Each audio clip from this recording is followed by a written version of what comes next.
8 years ago, I walked down the aisle of St. Andrew's Presbyterian in downtown Halifax with my father's arm in mine, and I genuinely believed I was making the smartest decision of my life.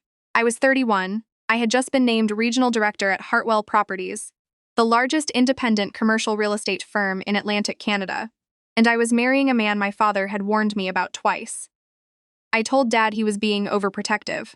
I told myself he just didn't understand what Patrick and I had together. I understand a lot more now. I still remember the morning I signed the separation papers. It was a Thursday in late February. The kind of Halifax morning where the wind off the harbor cuts straight through you, no matter how many layers you have on. My lawyer, whose name I will never forget because she was the first person who didn't flinch when I told her everything, slid the document across the glass table and said, "Take your time." I didn't need it. I picked up the pen, signed my name, Vanessa Hartwell, which I had kept from my father, and felt something loosen in my chest for the first time in 3 years.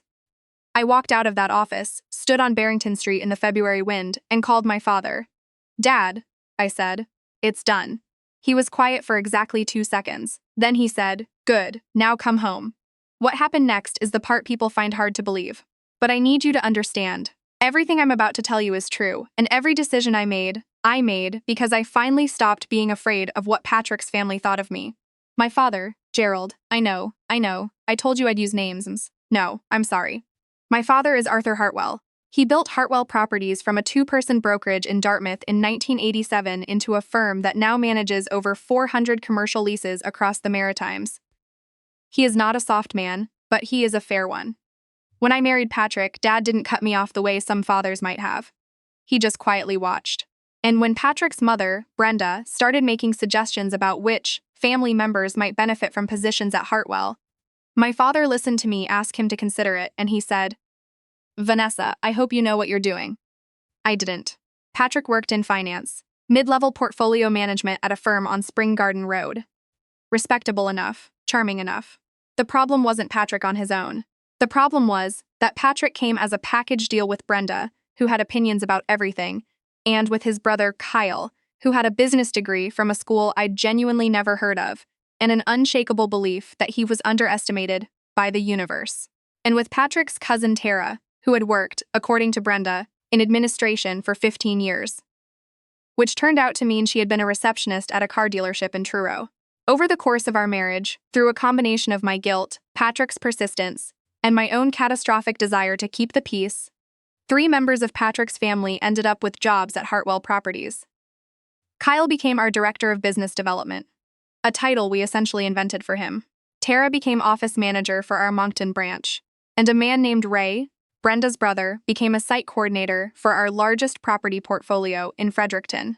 My father signed off on each one because I asked him to, and because at the time, I was his only child, and he would have walked into the Atlantic Ocean if I'd asked him nicely enough. I am not proud of this. Here is what I know now that I didn't know then. Kyle had been quietly steering 2 of our major commercial clients toward a competitor, a firm that, I would later learn, he had a finder's fee arrangement with. Tara had been approving her own expense reports in Moncton, nothing dramatic, just a slow, steady leak of petty cash that added up to just under $40,000 over 2 years. And Ray had been skimming from the Fredericton property maintenance budget in a way that our auditors eventually described as creative but ultimately transparent. His total came to a little over $90,000, combined, somewhere north of $130,000, plus 2 lost client contracts worth significantly more. I found out about none of this during the marriage. I found out because Patrick left me for a woman named Courtney, who was 26 years old and worked at the front desk of his gym. And, when I stopped being numb enough to cry, and started being angry enough to think, I hired an independent auditor and told her to look at everything Patrick's family had touched. She called me on a Tuesday morning 4 weeks later and said, "Vanessa, you need to sit down." My father had already suspected something was wrong with the Fredericton numbers. He hadn't said anything to me because he didn't want to add to what I was already carrying. When I drove out to his house in Bedford that evening and spread the audit report across his kitchen table, he put on his reading glasses, read every page, and then took them off and set them very carefully on the table. "All right," he said. "What do you want to do?" I had been waiting for someone to ask me that for a long time. "I want Kyle gone," I said. "I want Tara gone. I want Ray gone. I want their access cards canceled tomorrow morning and their personal items couriered to their homes. And I want our legal team to have referrals to the RCMP on their desks by end of week. My father looked at me for a moment. And Patrick? Patrick is already gone, I said. He just doesn't know it yet. We filed the referrals on a Friday. Hartwell Properties' legal team contacted Kyle, Tara, and Ray individually, notifying them that their employment had been terminated for cause, effective immediately, and that the matter had been referred to the Royal Canadian Mounted Police for investigation. Their access to all company systems was revoked at 8 o'clock that morning. I went to the office and sat at my desk, and did not feel guilty about any of it. The call from Brenda came at 6:15 that evening. I was at my father's house for dinner when my phone rang. I didn't answer. She called twice more. Then Patrick called. Then a number I didn't recognize called. And then my father's landline rang, which was how I knew the situation was escalating into something I wasn't prepared for. Dad answered. I watched his face from across the kitchen. He said, "Yes, once, then, I see then.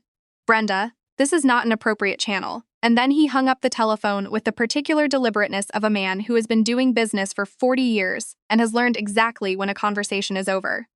"She's on her way, hear her," he said. She arrived 40 minutes later. I want to be honest about what I felt when I saw the headlights come up the driveway. I felt afraid.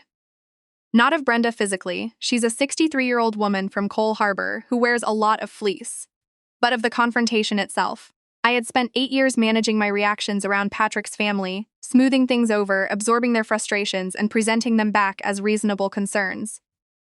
That habit doesn't disappear overnight, but then she got out of the car. She wasn't alone. Patrick was with her.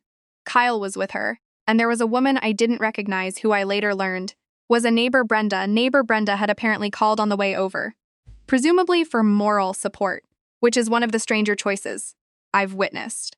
They stood at the end of my father's driveway, and Brenda started talking loudly before she'd even reached the front step. "You had my son fired," she said. "You had my brother fired. You destroyed this family over a divorce you caused." My father opened the front door.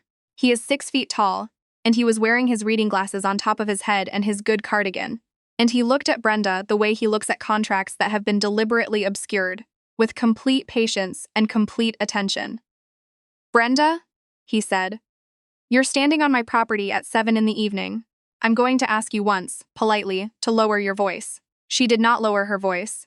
What followed was 20 minutes of things I will not recount in full, because some of it was ugly and some of it was sad, in a way I wasn't expecting. Patrick stood behind his mother and said very little, which, now that I think about it, is characteristic. Kyle said that the audit was fabricated, which was interesting, given that it had been conducted by one of the most reputable independent firms in the province. Brenda said that I had never deserved Patrick, which was probably the one thing she said that I agreed with. But the moment I want to tell you about is this one. At some point, Brenda looked past my father at me. I was standing in the hallway, just inside the door, and she said, "Do you have any idea what Patrick gave up for you? Do you have any idea what this family sacrificed?" And something shifted. I stepped outside. "Patrick didn't sacrifice anything," I said. "He was given a wife who spent 3 years apologizing for things that weren't her fault, a family that was handed positions they weren't qualified for, and a marriage he ended by sleeping with someone else. What exactly do you think was sacrificed?" Nobody said anything. "The audit is accurate," I said. "The referrals are filed. If Kyle and Ray and Tara want to dispute the findings, they are welcome to do that through the appropriate legal channels. This conversation is over." I went back inside. My father closed the door. I sat down at the kitchen table and my hands were shaking slightly, which is something I've only admitted to a few people. He came and sat across from me and poured 2 glasses of water, and we sat there for a while without saying anything. "You did well," he said eventually. "My hands are shaking," I said. "I know," he said. "You still did well." Here is what happened in the months that followed, because I want to be clear about the consequences and not leave anything unresolved, the way the loose ends in life tend to bother people. The RCMP opened an investigation. Kyle cooperated after about 6 weeks, which apparently is common when people realize the paper trail is extensive. Tara's case was resolved through a civil repayment agreement. Hartwell Properties recovered most of the $40,000, though the legal costs ate into that. Ray's case took longer, and I'm not able to go into details about the outcome, but I will say that he is no longer working in property management. The 2 client contracts we had lost through Kyle's interference were more complicated. One of them, a property group out of Amherst, agreed to re-engage with Hartwell after a meeting with my father and me, in which we were entirely transparent about what had happened. The other one didn't come back, and I've made my peace with that. You cannot recover every loss. You can only make sure the bleeding stops. Patrick and I finalized our divorce 6 months after the separation. There was no dramatic courtroom scene. His lawyer and my lawyer exchanged documents. We had no children together. We had a joint mortgage on a house in the South End that we sold. My share went into savings. He moved in with Courtney. I moved back temporarily into my childhood bedroom in Bedford, which was humbling in a way that I think was probably good for me. I am not living in my childhood bedroom anymore. I want to be clear about that. What I want to tell you about is what changed at Hartwell. After Kyle left, my father and I spent 3 months rebuilding the business development function properly. We hired a woman named, I'll call her Meg, because that's actually her name, who had spent 12 years at a competing firm and knew every commercial landlord in New Brunswick by their first name. Within a year, she had opened 2 new client relationships that more than replaced what Kyle had let walk out the door. The Moncton office, once Tara was gone, turned out to be quietly excellent. The staff had been managing around her for 2 years. The branch manager, who had been there for 6 years and had never once been properly acknowledged, came to me 3 months after the restructuring and handed me a proposal for a lease optimization program that I ended up rolling out province-wide. I promoted her. I told her she should have been doing this 2 years ago, and she said, diplomatically, the timing wasn't right before. I have thought about that sentence a lot. My father, who is 71 and does not slow down willingly, asked me last spring whether I wanted to be named CEO of Hartwell Properties. Not when he retires, now, while he's still there, so that we can do the transition properly and he can teach me the things that don't fit in any operations manual. I said yes. The announcement went to staff on a Monday morning. I was in the boardroom when the emails went out, which was my father's idea. He wanted me to be able to see people's faces as they came in to congratulate me, because he said, the faces tell you more than the words do. He was right. Most people looked genuinely pleased. A few looked relieved. One person from the Fredericton team, who had worked with Ray for 2 years, shook my hand and said, very quietly, thank you for cleaning that up. I thanked her back. I drove home that evening on the 102, windows cracked despite the cold because I needed the air, and I thought about the version of myself from 8 years ago on that church aisle. I thought about how certain I'd been. I thought about how long I'd spent making myself smaller to keep other people comfortable. I don't do that anymore.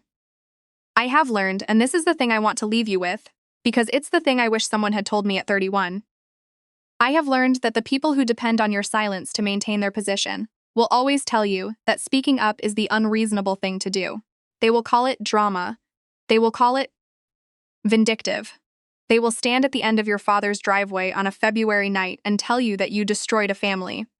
As though the family wasn't already built on a foundation you were never allowed to question. You are not responsible for protecting a structure that was designed to benefit everyone except you. The separation agreement sits in a folder in my filing cabinet at home. I don't look at it often, but some mornings, when I'm getting ready for work and I catch a glimpse of the folder on the shelf, I think about that Thursday on Barrington Street, the February wind, and how something in my chest came loose. That something has stayed loose ever since.